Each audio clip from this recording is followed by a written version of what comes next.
Hello, नमस्कार साथियों, मैं आपका साथी संजय रतिवा। हम पढ़ रहे थे राजस्थान के इतिहास के अंदर मेवाड़ का इतिहास, और मेवाड़ के इतिहास में हम पढ़ चुके थे महाराणा हमीर तक। पिछली क्लास में हमने महाराणा हमीर देखा अच्छे तरीके से, क्या कैसे हमीर व रावल कैसे बने। बात करते हैं महाराणा लाखा की। क्लास प्रारंभ करने से पहले एक अच्छा सा मोटिवेशन कोट, उसके बाद विधिवत रूप से क्लास प्रारंभ करें। कोट इस प्रकार है: जो लोग अपने कदमों की काबिलियत पर विश्वास रखते हैं, वो लोग ही अक्सर अपनी मंजिल तक पहुंच पाते हैं। अगर हम लड़खड़ाते हैं, लड़खड़ा के भी संभल जाए तो हम हमारी मंजिल तक पहुंच सकते हैं। लड़खड़ाने के बाद हमने हमारे कदम वहीं पे छोड़ दिए तो हम हमारी मंजिल तक नहीं पहुंच सकते। तो साथियों, अगर हम लड़खड़ा भी रहे हैं तो लड़खड़ाते रहें, लेकिन चलते रहें, अपने कदमों पे काबिलियत विश्वास रखें और मंजिल तक जरूर पहुंचेंगे। आगाज करते हैं इस क्लास का महाराणा लाखा से। महाराणा लाखा।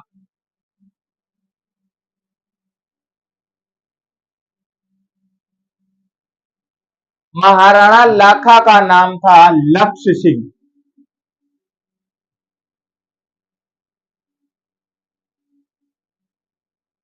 लक्ष्य, लक्ष्य को लाख कहते हैं, लाख से धीरे धीरे लाखा हो गया और हम पढ़ने लगे महाराणा लाखा।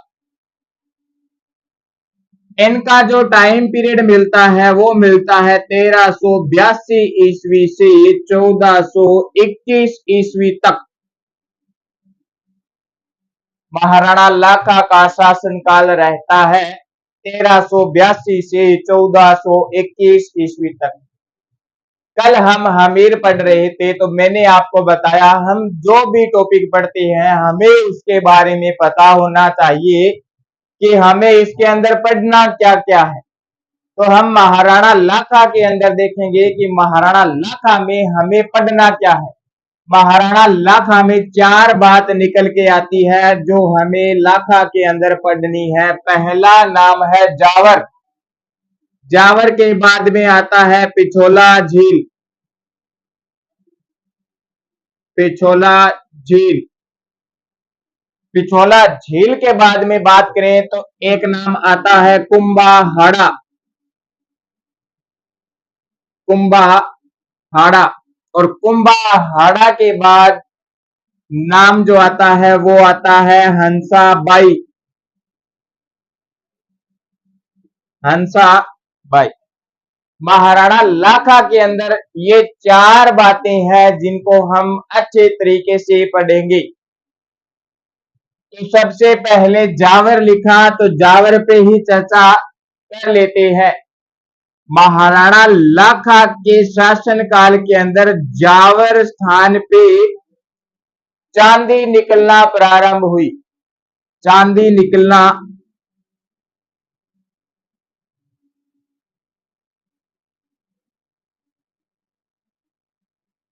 चांदी का निकलना प्रारंभ हुआ।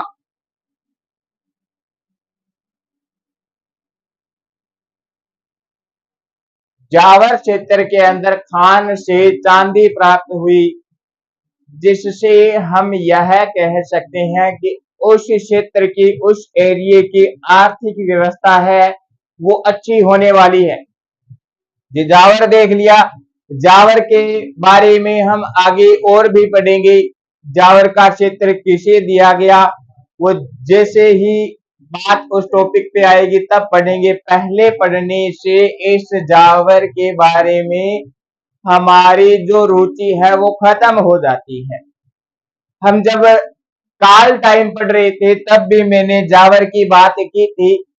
उस समय उतना ही बताया था कि यहाँ पे उद्योग धंधा जो था वो प्रारंभ हुआ, लेकिन अब मैंने जावर के बारे में बताया कि यहाँ से लाखा के समय में चांदी निकलना प्रारंभ हुई। जावर पढ़ लिया। अब पढ़ते हैं पिछोला झील। पिछोला झील। पिछोला झील जी उदयपुर के अंदर है।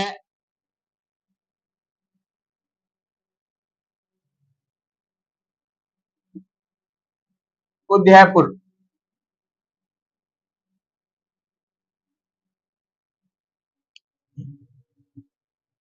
इस पिछोला झील का निर्माण किसने करवाया?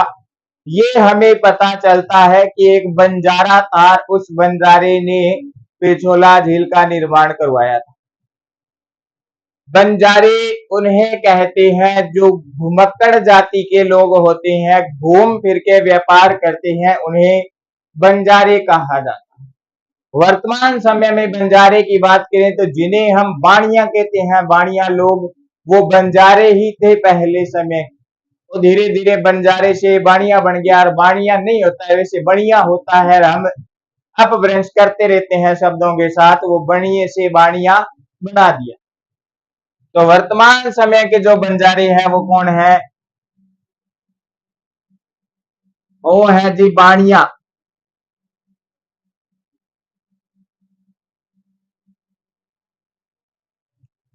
बंजारा था, चित्रमल नाम का बंजारा था, जो हमारे मेवाड़ के अंदर आता है व्यापार के लिए। उसको प्यास लग जाती है और प्यास के लिए पानी नहीं मिलता, तो उसने अपने मन में ध्यान लिया, अपने मन में प्रण लिया कि वो यहाँ पे पानी की व्यवस्था करेगा, ताकि मेरे बाद में कोई और आए तो वो प्यासा न मरे। और चित्रमल बंजारे ने पिछोला झील का निर्माण करवा दिया। किसका निर्माण है? पिछोला झील का निर्माण। इसके कहानी के बाद में एक कहानी और मिलती है कि उस बंजारे के पास एक पिच्छू नाम का बेल था।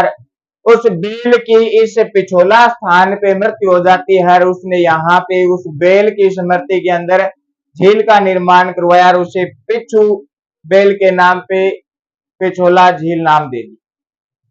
वैसे इस पिछोला झील के पास ही पिच्छू नाम का गांव भी है, और उस पिच्छू नाम के गांव पे पिछोला नाम दिया। ये हमने पढ़ा। अक्सर आज भी हम देखें तो ऐसे दान पुण्य वाले काम बंजारे ही करवाते हैं, बाणिये ही करवाते हैं, और किसी की हिम्मत दात नहीं होती कि वो इतना बड़ा दात दे, कोई झील या फिर जल के पात्र बना दे जहां से आता जाता है व्यक्ति पानी पिए, या फिर कोई धार्मिक स्थल पे इतना बड़ा दान दे दे। ये बंजारे बाणिये देते हैं। अक्सर हम वर्तमान समय में देखते हैं कि सेठ गिरधारी लाल ने इस स्थान पे इतना बड़ा जल पात्र दिया, सेठ फलाने नाम के व्यक्ति ने यहाँ पे इतने कूलर पंखे दे दिए। ऐसे देखते हैं तो वो सारे के सारे सेठ। धर्मशाला देखते हैं हम, कहीं भी किसी क्षेत्र के अंदर जाते हैं, शहर में जाते हैं, तो धर्मशाला के आगे भी नाम लिखा होता है, सेठ गिरधारी लाल, सेठ कृष्णदास, ऐसे नाम मिलते हैं। तो वो सेठ बाणिये ही हैं, उनकी स्मृति, उनकी याद के अंदर बनवाई जाती है। उनके पुत्र वगैरह, उनके आगे के वंशज, अपने पूर्वजों के याद के अंदर वो धर्मशाला वगैरह दान वगैरह देते रहते हैं। तो ये हमने पढ़ लिया पिछोला। इस पिछोला झील के किनारे एक चबूतरा है, नटनी का चबूतरा। नटनी का चबूतरा।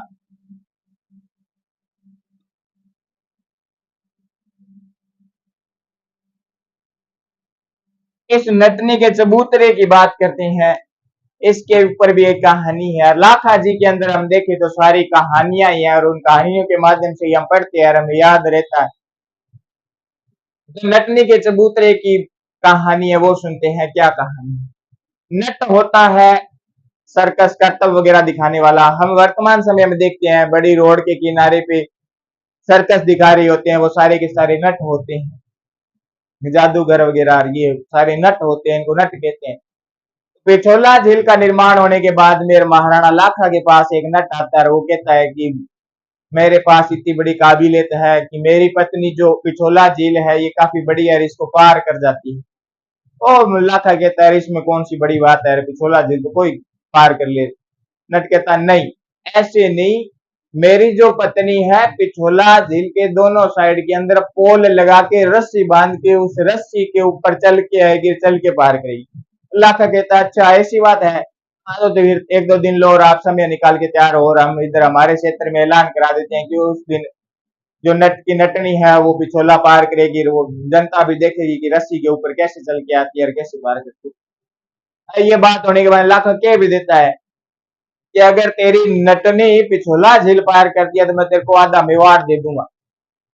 और नट भी खुश होता है कि महाराजा ने ऐलान कर दिया, और वो अपनी नटनी को जाके कहता है कि अभी 1-2 दिन में आपको पिछोला पार करनी है, रस्सी के ऊपर पार करनी है। नटनी भी तैयार थी। इनका रोज का सिस्टम था, ये करतब था, करते रहते, करते करते अभ्यास से वो वाली कहानी आपको दोहा जो है उमेश सर ने सुनाई दिया, तो वो देख लेना है ना, वो वाली बात सेम है। 1-2 दिन निकले, लाखा ने पूरे मेवाड़ क्षेत्र के अंदर ऐलान किया भैया कि 1-2 दिन में आ जाना, और वो तारीख वगैरह समय वगैरह दे देता है। सारी के सारी मेवाड़ की जितनी जनता है वो सारी उस नटनी को देखने आती है कि नटनी पिछोला कैसे पार करती है। दोनों साइड पोल लगाए जाते हैं, बड़ी सी रस्सी लगाई जाती है। इधर राजा राणा लाखा के लिए भी बड़ा सा दरबार लगाया जाता है, सारे मंत्री बैठते हैं। प्रारंभ किया जाता है नगाड़ों ढोल नगाड़ों के साथ में। नटनी धीरे धीरे रस्सी से चलती है, वो लगभग आधी पिछोला पार कर जाती है, आधी से ज्यादा ही पार कर जाती है। और वो लाखा के इधर उधर पास में मंत्री बैठे हैं, वो जोर जोर से हुटिंग करे होते हैं, वाह वाह थोड़ा ही रहा है, हो जाएगा पार, हंस रहे होते हैं। इधर लाखा के होश उड़ रखे होते हैं, पसीने चल रहे होते हैं कि अगर नटनी ने अब तो थोड़ा ही अंतराल बचा है, ये पार कर गई तो आधा मेवाड़ देना पड़ेगा। वो इधर मंत्रियों के पास देखता है इधर उधर, और वो हंस रहे होते हैं, अरे तुम किस बात पे हंस रहे हो रे, कब ये पार होने वाली है, नटनी पिछोला पार कर जाएगी। और राजा ने कहा बात सुनो, मैंने क्या घोषणा की थी कि अगर नटनी ने पिछोला पार कर लिया तो मैं आधा मेवाड़ दे दूंगा, और नटनी ने पिछोला पार कर लिया तो आधा मेवाड़ देना पड़ेगा। आधा मेवाड़ दूंगा तो मैं आधे मेवाड़ का राजा, तो मैं मंत्री भी आधे ही रखूंगा, सभी को नहीं रखने वाला। बाकी जो बच गए वो अपने अपने घर जाएंगे, और मंत्रियों के मुख पे उदासी आ जाती है, और ये तो गड़बड़ होगी। वो कोई एक तेज मंत्री बैठा था और उसको पता था क्या करना है क्या नहीं करना। वो उधर नटनी का बच्चा कोई पास में खेल रहा था, और उसको बुलाता इधर आ रहे, उसको बुला के उसके जोर से कान पे चपेट धर देता है। जैसे ही बच्चा रोता है, उस नटनी का ध्यान भटक जाता है और बच्चे की तरफ जाता है। ध्यान का इशारा ऐसा खेल होता है, ये ध्यान भटकते वो नटनी पिछोला में गिर जाती है और मर जाती है। तो इसके बाद नट आता है राणा लाखा के पास में। राणा लाखा जोर जोर से चिल्लाता है, मैं जीत गया, सारा मेवाड़ मेरा। और वो नट आके कहता है कि आपको तो जीत की पड़ी है, इधर मेरी नटनी चल गई, मेरी घर गृहस्थी सारी बर्बाद हो गई, ऐसा थोड़ी होता है। और फिर लाखा कहता है कि तू तो टेंशन मत ले, इधर पिछोला के किनारे नटनी का चबूतरा बना दिया जाएगा, और उसका नाम भी नटनी का चबूतरा रख दिया जाएगा, और तेरा मन करे तब वहां पे आना, बढ़िया बैठने की व्यवस्था कर देंगे, वहां पे आके बैठना। तो इस करके ऋषि नटनी का चबूतरा बना दिया है। ये ध्यान की बात करें तो ये ऐसा अक्सर होता है कि हमारे घर के अंदर भी मम्मी को देख लें तो मम्मी को सबसे पहले पता चलता है कि उसके बच्चे को कहीं पे लग जाती है, बच्चा रोता है, लाखों कोस दूर हो मम्मी को एहसास हो जाता है कि मेरा बच्चा रो रहा है, और मम्मी भाग के अपने बच्चे के पास जाती है। एक बात और देखते हैं, अगर मम्मी घर के अंदर या फिर बाहर कहीं बाड़े के अंदर काम कर रही होती है, और गैस या चूल्हे पे दूध चढ़ाया होता है, जैसे ही दूध उफन के बाहर निकलता है, मम्मी को टाइम से पता चल जाता है कि दूध निकल गया, और अपने को नहीं पता चलता, तो वो उनकी सुगंध से ही पता चल जाता है। तो ऐसी कहावत है। तो उसी समय नटनी का चबूतरा बना दिया जाता है, नटनी की याद के अंदर नटनी का चबूतरा बना दिया जाता है पिछोला झील की। ये अपने पिछोला झील भी पढ़ ली, नटनी का चबूतरा भी पढ़ लिया, जावर भी पढ़ लिया। इसके बाद में नाम आता है कुंभाहाड़ा। कुंभाहाड़ा पढ़ते हैं, ये कौन था, क्या था, कैसे। कुंभाहाड़ा की बात करें, कुंभाहाड़ा लाखा के साथ हंसाबाई का विवाह, सॉरी हंसाबाई क्या, एक किसी हाड़ी रानी का विवाह हो जाता है, और वो बूंदी की हाड़ी रानी थी। बूंदी की हाड़ी रानी का विवाह लाखा से होता है। विवाह होने के बाद में बारात वगैरह वापस आ जाती है मेवाड़ के अंदर। तो बात चल रही होती है, शाम के खाने के समय बात चल रही होती है। लाखा पूछ लेता है हाड़ी रानी से, कैसे लगे हमारे मेवाड़ वाले महल, चित्तौड़गढ़ कैसा लगा। हाड़ी रानी बोलती है अच्छा था, अच्छा है, अच्छा अच्छा ही है, नहीं बहुत अच्छा है। राजा खुश होता है, हाँ बहुत। फिर वो हाड़ी रानी फिर बोलती है, एक बात कहूं अगर गुस्सा ना आए तो। अल्लाह का कहता है जो मन में आए वो कहो, गुस्सा किस बात का। रानी कहती है देख लो, नहीं नहीं आप कहो, आपकी बात पे गुस्सा थोड़ी करेंगे। और रानी कह देती है चित्तौड़ भी अच्छा है, लेकिन अगर और अच्छे की बात करें तो अच्छे तो बूंदी वाले महल ही है। अल्लाह खा फिर पूछता अच्छा आपने देखा नहीं, अभी इधर आगे जाके देखना, रतन सिंह वाले महल, पद्मनी वाले महल कितनी अच्छी है, चित्तौड़गढ़ पूरा देखना कितना अच्छा है। और रानी फिर कहती है हाँ मैंने देखा है। अच्छा तो फिर बूंदी ही है। लाखा बोल भी देता है क्या कमी है हमारे इस दुर्ग में। फिर वापस लाखा थोड़ा ऐसे क्रोधित होकर बोलता है अच्छा दोनों में से एक बताओ कौन सा है। बूंदी अच्छा है, चित्तौड़ अच्छा है। फिर वो अच्छे की बात आई, फिर तो दोनों में से एक की भी बात आई, तो फिर रानी कह देती है कि नहीं अच्छा तो बूंदी ही है यार। राजा क्रोधित हो जाता है, वो चलने लगता है। फिर रानी कहती है नहीं नहीं आपको तो गुस्सा आ गया, मैंने तो ऐसे मजाक किया था। दोनों ही अच्छे हैं। नहीं नहीं एक बता, दोबारा पूछ रहा हूँ एक बता। फिर रानी दोबारा कहती है अच्छे की बात करो तो अच्छा तो हमारा बूंदी ही है। और अक्सर महिलाओं को देखती हैं ससुराल के अंदर, ससुराल वालों को कम पसंद करती है, और अपने पीहर की बात आए तो वो पीहर को ज्यादा पसंद करती है, पीहर में रहना भी ज्यादा पसंद करती है, तो वो पीहर की बात करेगी। अपने मारवाड़ में तो ऐसी कहावत भी है कि पीर की तो झिड़कली अच्छी है ना। तो वही बात फिर लाखा बार जाके अपने सेनापति को बुलाता है, कहता है जल्दी जल्दी सेना तैयार करो और बूंदी पे आक्रमण करना है, बूंदी किले को ढहाना है। और वो सेनापति अरे क्या मूर्खता वाली बात करते हो, कल तो उधर तोरण मारा था, आज उधर तलवारें मारेंगे, अच्छी थोड़ी लगती है ऐसी बात। मैंने ऐसा नहीं करना। नहीं लाखा कहता है मेरे प्रण लिया है, अब तो बस बूंदी को ढाना ही पड़ेगा। और वो फिर बात करते हैं कि समझो बात को, और ऐसा नहीं करते, और बूंदी को अपने बाद में देख लेंगे, अभी तो शादी हुए को 2-4 मंथ रुको, बाद में देखें 2-4 महीने रुको। लेकिन लाखा कहाँ पे मानने वाला था। फिर किसी मेरे जैसे बीच में जाकर किसी बात को सुलझाने वाले होते हैं बिचौलिए, उन्होंने जाके कहा अरे अच्छी ऐसी बात है तो अपने नकली गढ़ बना लेते हैं बूंदी का, उसको तुम ढा देना, आपका प्रण टूट जाएगा, और उसके बाद में आप 2-3 महीने बाद में हम जाके आगे वो बूंदी किले पे आक्रमण करेंगे और उसको ढा देंगे। ऐसी बात चलती है। लाखा कहता जो भी करना जल्दी जल्दी करो, बस भूख से मर रहे हैं। फिर सैनिकों ने मिलकर एक चित्तौड़गढ़ के बाहर कुछ दूरी पे वो बूंदी का किला बनाया, और उस पर लिखा गया बकायदा बूंदी फोर्ट, बिल्कुल रूबरू बूंदी की कॉपी बनाई गई थी, बूंदी के किले की बिल्कुल रूबरू। और लाखा जाता है, बस ढोल नगाड़ों के साथ ऐलान होता है महाराणा लाखा आ रहे हैं, बूंदी पे आक्रमण करेंगे, ये वो ऐसे वैसे ऐलान होता है। जैसे ही महाराणा लाखा बूंदी पे तीर डालता है तो सामने से एक तीर चल के आता है, महाराणा लाखा के लगता है आगे, और लाखा सेनापति जाके देखो रे कौन है ये। तो जाके देखते हैं तब एक 12-13 साल का बच्चा होता है, और वो बच्चा यही होता है कुंभाहाड़ा। कुंभाहाड़ा को बुलाया जाता है, ऐसे पूछा जाता है ऐसे क्यों कर रहा है। यह बताता है ये कुंभाहाड़ा, जब आज भी ऐसी वर्तमान में प्रथा है, जब कन्या की शादी होती है तो भाई चाचा ये साथ में जाती है, और वर्तमान समय में तो ज्यादा भाई ही जाता है लड़की का। तो ये कुंभा उस हाड़ी रानी का भाई था, इसको समझाया जाता है, ये नहीं मानता, और छोटा था बच्चा, चॉकलेट वगैरह टॉफियां वगैरह दी जाती है, नहीं मानता है। ये कह भी देता है अगर बूंदी को ढाना है तो पहले मेरे को मारना पड़ेगा, और उसके बाद में आप बूंदी ढा सकते। फिर राणा लाखा और कुंभा के बीच में युद्ध होता है, कुंभा हाड़ा को मारा जाता है, और बाद में बूंदी ढाते हैं। तो कुंभा हाड़ा पे एक दोहा भी है, नकली गढ़ दीदो नहीं बिना घोर गमचान, सिर टूटा बिन किम फिरे असली गढ़ पे आन। कि नकली गढ़ नहीं दिया बिना घोर गमछान, सिर टूटा बिन किम फिरे असली गढ़ पे आन। कि बिना लड़ाई बिना सिर कटे फटे असली गढ़ पे कोई आंच नहीं आने वाला। अगर असली गढ़ को ढाना है तो आपको युद्ध करना पड़ेगा, आक्रमण करोगे तो युद्ध खतरनाक वाला युद्ध करना पड़ेगा, तभी आप बूंदी किले को ढा सकते। तो ऐसा प्रश्न भी बनता है कि नकली गढ़ बूंदी की रक्षा करते हुए कौन मारा गया था, तो वो ये कुंभाहाड़ा ही था। कुंभाहाड़ा देख लिया, अभी कुंभाहाड़ा कौन है इसे याद रखना। अब बचता है अंतिम नाम हंसाबाई।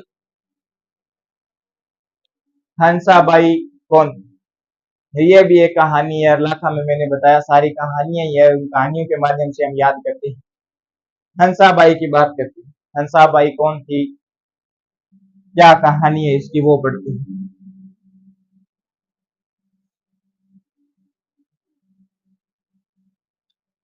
हंसाबाई कौन थी, क्या थी, इसके बारे में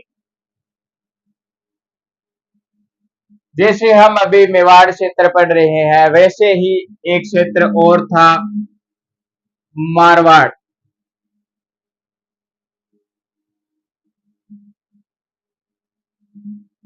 मेवाड़ के अंदर हम पढ़ रहे हैं गोहिल वंश, इधर था राठौड़।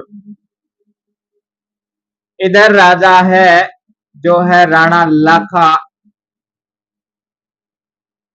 इधर जो राजा है वो है चुंडा।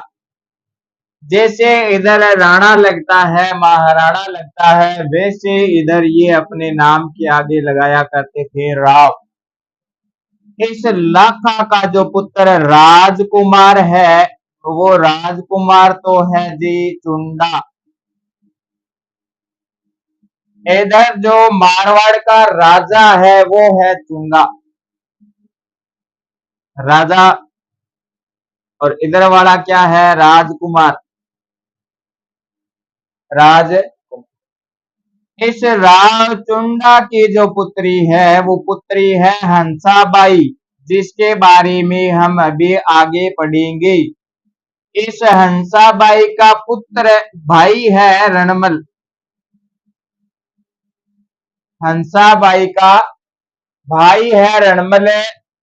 अब देखते हैं आगे, आगे क्या है इसके अंदर।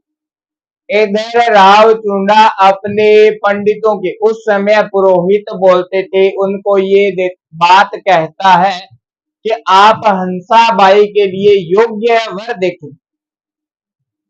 पुरोहित छानबीन करते हैं और उन्हें मेवाड़ का राजकुमार चुंडा मिलता है जो हंसाबाई के लिए योग्य है। जैसे चुनाव होते हैं तो सरपंची के समय जितनी योग्यताएं वो पंपलेट वगैरह में छपाते हैं, वो सारी की सारी योग्यता मेवाड़ के राजकुमार चुंडा में थी। इधर से मारवाड़ से जो पुरोहित है वो 5-4 पुरोहित इकट्ठे होके आते हैं मेवाड़ के राजा के पास और दरबारी को बोलते हैं हमें राजा लाखा से मिलना है, वार्तालाप करनी है। दरबारी अंदर जाके बताता है कि उधर मारवाड़ से कोई पुरोहित आए हैं और वो आपसे बात करना चाहते हैं। राजा कहता है उन्हें अंदर भेजा जाए। वो अंदर आते ही नमस्कार राम राम वगैरह करके बात करते हैं। लाखा पूछता है बताओ क्या लेके आए, और वो सीधा ही बोल देते हैं जी नारियल लाए हैं। लाखा खुश होता है, इस उम्र में भी नारियल, वो भी मेरे लिए। और वो पुरोहित बोलते हैं सामने से, नहीं लाखा जी, हमसे गलती हो गई जो हमने आपको सीधा नारियल का कहा। हम आपके पुत्र चुंडा के लिए नारियल लेके आए। लाखा पैसे पहले तो हंसता है और बाद में उसका मुख मुरझा जाता है। और इधर बगल में ही उसके पास चुंडा बैठा था। चुंडा खड़ा होके बोलता है कि अब तो मेरे पापा ने मन में सोच लिया है और हंसाबाई जो है अब मेरी माता की तरह है। अगर आपको विवाह करना ही है तो ये विवाह आप मेरे पिताजी लाखा से करें। और पुरोहित सोचते हैं, वो एक बार तो मना करके आ जाती है और बाद में बाहर आके वार्तालाप करते हैं आपस में चारों पांचों। वो बोलते भी हैं कि अगर वापस चले गए तो राणा बोल, उधर वाले राव बोलेंगे, राव चुंडा कहेंगे आपको रिश्ता करने के लिए भेजा था, आप ये क्या करके आ गए। तो फिर कोई बीच में से बोल जाता है कि अपन को तो रिश्ता ही करना है, इधर कर देते हैं। और फिर कोई दूसरा पुरोहित बोल जाता है कि अगर हमने सगाई कर दी, विवाह कर दी, तो हंसाबाई से जो पुत्र होगा उसे क्या मिलेगा, उसे कोई ठिकाना दे देंगे, इधर उधर वो वहां पे बैठा रहेगा, टाइम पास करता रहेगा। तो बोलते क्यों ना हम लाखा से विवाह तो कर दे, पर लाखा से ये वचन ले लेते हैं कि आपसे और हंसाबाई से जो पुत्र उत्पन्न होगा उसे आपके बाद राजा बनाना पड़ेगा। ये ऐसी बात करके वो वापस दरबार में आते हैं। राणा लाखा को कहते हैं कि हम आपसे सगाई करने के लिए तैयार हैं हंसाबाई से, लेकिन हमारी एक बात है जो आपको स्वीकार करनी पड़ेगी। राणा लाखा पूछता है क्या बात है।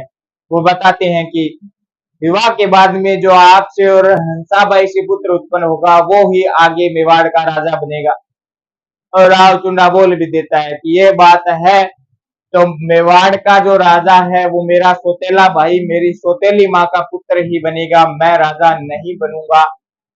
और मैं उसका अच्छे तरीके से ध्यान रखूंगा, उसकी सुरक्षा करूंगा, ये तक ऐलान कर देता है। और हंसाबाई और लाखा का विवाह कर दिया जाता है। इनके बाद में जो पुत्र उत्पन्न होता है वो आगे मेवाड़ का राजा बनता है। चुंडा को इस बात के कारण मेवाड़ में एक नाम से और जाना जाता है। जैसे महाभारत के अंदर महाराजा शांतनु हस्तिनापुर के राजा थे, ये उनका रिश्ता आता है, उनके रिश्ते के समय ऐसी वार्तालाप बात हो जाती है। उनका पुत्र होता है देवव्रत, वो राजा नहीं बनता है, राजा के पद को छोड़ता है।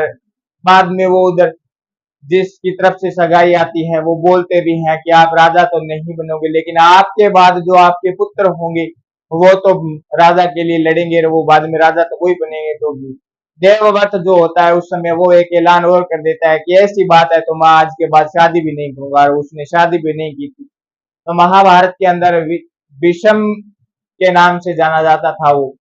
इधर राणा चुंडा जो थे, इन्होंने भी ऐसी ही बात की थी। इन्होंने कहा था कि मैं राजा नहीं बनूंगा, राजा के पद को त्याग किया, लेकिन इन्होंने ये नहीं कहा कि मैं शादी नहीं करूंगा। इन्होंने शादी किए, जितने होश के उतने पुत्र उत्पन्न किए थे, बच्चे पैदा किए थे, लेकिन इन्होंने विवाह की ऐसी कोई बात नहीं की। शादी भी की थी, अनेकों शादियां की थी, पुत्र भी हुए इनसे, लेकिन इन्होंने जो राजा का पद था वो नहीं लिया, वो छोड़ दिया।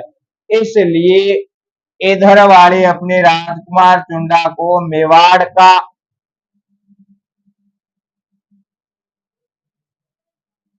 विषम कहा जाता है। राणा चुंडा को मेवाड़ का विषम कहा जाता है। फिर किसी ने बीच में मेवाड़ वालों में से बात कर दी कि जब चुंडा ने इतना बड़ा बलिदान दिया है तो चुंडा को इसके बदले में कुछ तो दिया जाए। फिर बात यहां तक आ गई तो फिर इसे कुछ दिया भी गया, और वो पढ़ते हैं दिया क्या गया। उस समय मेवाड़ के अंदर 16 बड़े ठिकाने थे। मेवाड़ के अंदर 16 बड़े ठिकाने थे।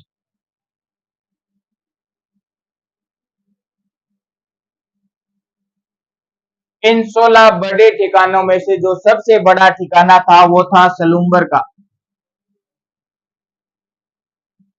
इस चुंडा को वो सलूम्बर दिया गया, और ये चुंडा वहां पे रहता है, और वहां का जो लीडर होता है वो सामंत कहलाता है। ठिकानों के जितने भी लीडर होते हैं, मुख्य होते हैं, वो सामंत कहलाते हैं। तो ये चुंडा जो है सलूम्बर का सामंत। फिर इसे दो चार बातें और दी गई। ऐसा कहा गया कि जो मेवाड़ के राजा बनेंगे उनका राज तिलक जो करेंगे वो होंगे सलूम्बर के चुंडा के वंशज, सलूम्बर की चुंडा के वंशज। और सलूम्बर के अंदर चुंडा ने अपना पूरा वंश डायनेस्टी स्थापित कर दी थी, वो थी चुंडावत।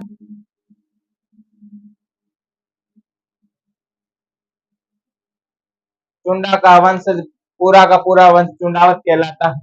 तो राज तिलक जो करेंगे, मेवाड़ के राजा बनाने वाले व्यक्ति जो होंगे उन्हें तिलक करके राजगद्दी पे बिठाएंगे, वो होंगे जी सलूम्बर के चुंडावत जी। मान ली बात।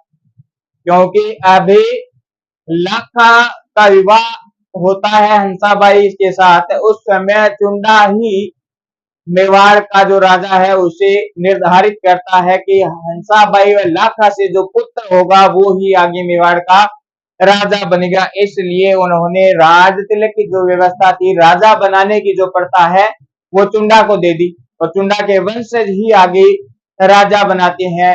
महाराणा प्रताप को राजा कृष्णदास चुंडावत द्वारा बनाया जाता है। आगे बढ़ते हैं और इन्हें क्या दिया गया। फिर एक बात और कही गई कि राजधानी चित्तौड़ थी राजधानी, कि अगर राजधानी के अंदर राजा नहीं है तो राजधानी की जो रक्षा करेंगे वो सलूम्बर वाले करेंगे जी। मान ली बात, अगर राजा किसी भ्रमण पे जाता है, यात्रा पे जाता है, तीर्थ यात्रा पे जाता है, या पड़ोसी क्षेत्र राज्य के राजा के पास मिलने जाता है, वार्तालाप के लिए जाता है, तो जो राजधानी की जो रक्षा है वो कौन करेंगे जी, सलूम्बर वाले करेंगे। एक ये भी कहा गया। फिर इसके बाद में और एक बात मिलती है, हस्ताक्षर। राजा के बाद में डॉक्यूमेंट पे, राजा के बाद में डॉक्यूमेंट पे अगर दूसरा जो साइन होगा तो वो किसका होगा जी, सलूम्बर वालों का होगा जी। ठीक है। युद्ध के अंदर सबसे पहले आगे की पंक्ति में सलूम्बर वाले होंगे, सबसे पहले आक्रमण वो ही करेंगे, तो आगे की पंक्ति को कहा जाता है हरावल।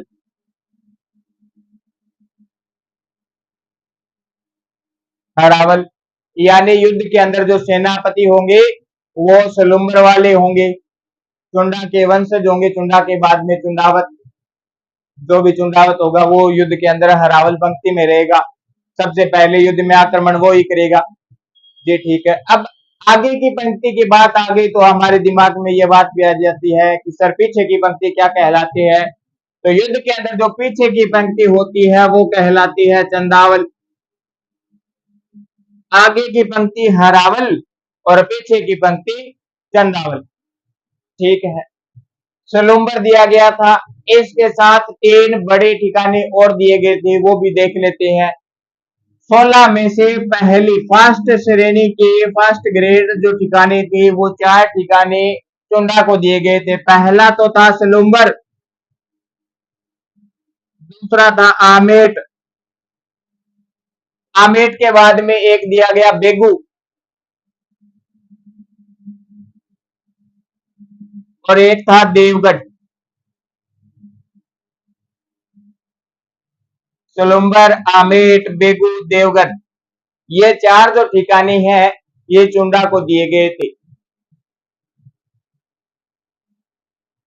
हमने लाखा के बारे में जितनी जानकारी थी वो इस क्लास के अंदर अच्छे तरीके से पढ़ चुके हैं। लाखा के अंदर जो जानकारी है वो सारी की सारी कहानियां हैं।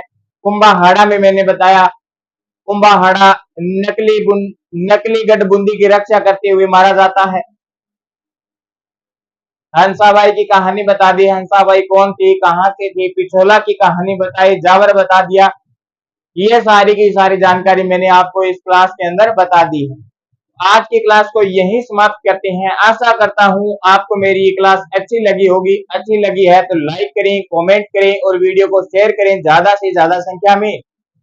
अगर आप में से किसी साथी ने हमारा YouTube platform Drona PCS subscribe नहीं किया है तो सब्सक्राइब करें, और सब्सक्राइब के आगे बेल बटन दिखाई दे रहा है उसे प्रेस करें ताकि आने वाले समय में महत्वपूर्ण क्लासों को आपको नोटिफिकेशन मिलते रहे और समय के साथ आप क्लास लेते रहें। तो धन्यवाद साथियों, मैं आपका साथी संजय रतिवाल।